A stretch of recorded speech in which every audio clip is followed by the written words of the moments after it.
ठाणे शहरातील विविध विठ्ठल मंदिरामध्ये तसेच मुख्य बाजारपेठेतील व कोपिनेश्वर मंदिरातील पुरातन अशा विठ्ठल रखुमाईच्या मंदिरामध्ये लाडक्या विठुरायाच्या दर्शनाकरिता मोठ्या संख्येने भाविकांची रांग लागलेली पाहायला मिळाली। या ठिकाणी पावसातही भली मोठी रांग लावून भाविकांनी दर्शनाकरिता एकच गर्दी केली होती। मंदिरात सकाळपासूनच विविध धार्मिक कार्यक्रमांचं आयोजन करण्यात आलं होतं, तसंच भजनही संपन्न झाले। संपूर्ण वातावरण या ठिकाणी भक्तिमय झालं होतं। मंदिर परिसरामध्ये विठुरायाला अर्पण करण्याकरिता लागणारे तुळशीहार आणि फुलांचे हार विक्रीसाठी ठेवण्यात आले होते। त्याचबरोबर विठुरायाच्या दर्शनाला आलेल्या भाविक भक्तांना यावेळी मंदिर प्रशासनाच्या वतीने प्रसाद म्हणून साबुदाण्याची खिचडी आणि राजगिरा लाडू यांचं वाटप करण्यात आलं। मोठ्या संख्येने भाविक या ठिकाणी विठुरायाच्या दर्शनाकरिता दाखल झाले होते। खरं तर पंढरपुरात जाण्याची प्रत्येकाला ओढ असते, मात्र प्रत्यक्षामध्ये त्या ठिकाणी जाणं शक्य नसल्यामुळे आज परिसरातील ज्या त्या ठिकाणी असलेल्या स्थानिक मंदिरांमध्ये विठुरायाच्या मंदिरामध्ये भाविकांनी मोठ्या संख्येने दर्शनासाठी गर्दी केलेली पाहायला मिळाली।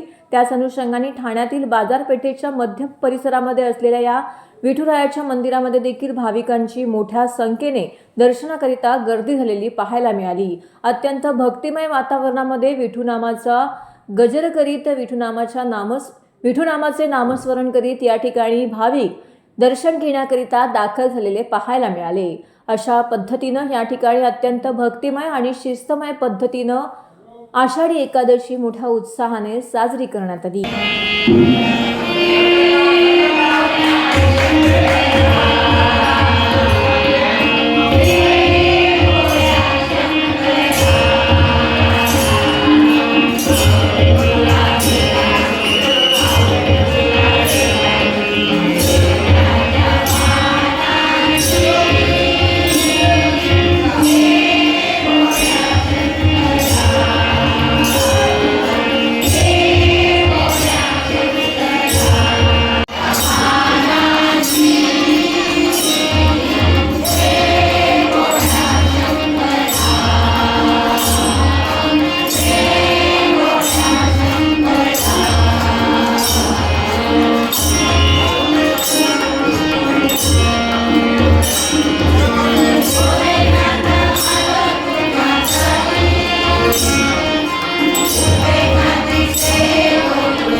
मंदिर साधारण 208 वर्ष जुनं आहे आणि ठाण्यातील सर्व भाविक वारकरी आणि यांच्या आज सकाळी 5 वाजल्यापासून दर्शनाला रांग लागली आहे।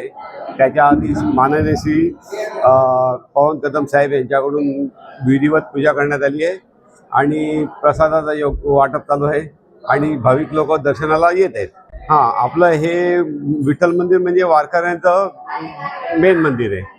तर वारकऱ्यांचे साधारण वर्षाला 10 सप्ताह होतात आणि त्यामध्ये खास म्हणजे एक महिलांसाठी मी महाराष्ट्रात एक सप्ताह चालू केला आहे। त्यामध्ये महिला कीर्तनकार, महिला प्रवचनकार आणि महिला सगळ्या फक्त श्रवणासाठी पुरुष येऊ शकतात, पण हे सगळा सप्ताह महाराष्ट्रात मला वाटतं हा पहिलाच आहे की ज्या महिलांसाठीच खास सप्ताह केला होता। मंदिरामध्ये आषाढी एकादशी, कार्तिकी, नंतर गुरुपौर्णिमा आणि असे इतर जे आपले सण येतात श्रावणामध्ये, अधिक महिना आता येऊन गेला, अधिक महिन्यामध्ये मोठा हे केला, अधिक महिन्यामध्ये पण केलेला आहे।